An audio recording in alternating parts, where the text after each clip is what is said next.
A few years ago, a school teacher in the Bronx was anally and orally raped by a cop in the area. Now, the cop's name is Michael Pena, and when this went to trial, the verdict basically said that he was not guilty of rape, but he was guilty of sexual assault. And the reason for that is because in New York, it is only considered rape if you are vaginally raped.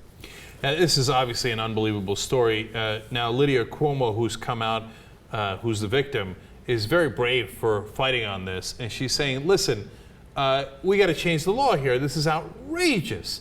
And, you know, you could get less time for sexual assault than rape. I mean, he wound up getting a lot of years for the sexual assault anyway. Yes, he was sentenced to 75 years. So she acknowledges that. She says, even though he was not convicted of rape in this case, I do acknowledge that he did get sentenced to basically life in prison. But at the same time, what does it mean to get raped? So someone can literally sodomize you. They can literally force you at gunpoint, which is what he did, to give this person oral sex, and that's not considered rape? So in this particular case, it was an open and shut case. I mean, as good a case as you could want. There was DNA in the underwear, there were witnesses, there was doctors saying it was clearly rape, and he was an off-duty officer with a gun that came in at 6:15 in the morning as she was waiting to get picked up by her principal for her first day of work, teaching second graders in the Bronx, and so at gunpoint, there's just absolutely no question about it. But technically, the law is it has to be vaginal for it to be considered rape.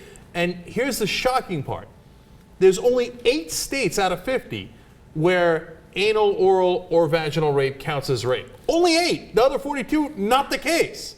I mean, we talk about how Republicans want to go back to like archaic laws, but the reality is we already have archaic laws. We need to do something to reform them, especially when it comes to something like rape. So she's speaking out about this, you know, she's making public appearances and trying to educate people on what the reality is, and I'm glad she's doing so because I had no idea that you had to be vaginally raped to be considered a rape victim.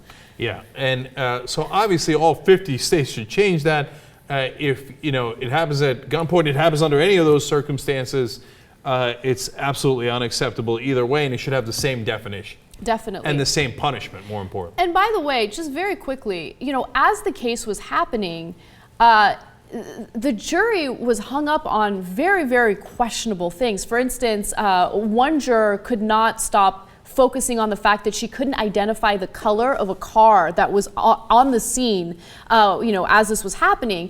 And the juror was quoted as saying, well, if she can't remember those details, how is she going to remember getting penetrated? Oh, for Christ's sake. Yeah. Look, think about that, right? So how hard it is oftentimes to convict people, right? Because, Mike, and how hard, especially in these rape cases, when you got people who just don't want to believe it. How in the world would you remember what fucking color the car is? Here's one reason you might not remember: because you're being raped at gunpoint. And you don't remember the color of the car. So do you remember the gun? Do you remember the guy violating you? Of course you do. Those two things are not related. But some people just don't want to convict on it. I mean, if you got a question about this case, you're never going to convict in any rape case. Right. You know, imagine if it was like date rape or something. Oh, no way. At least that juror would have acquit, no matter what, you know? Yeah.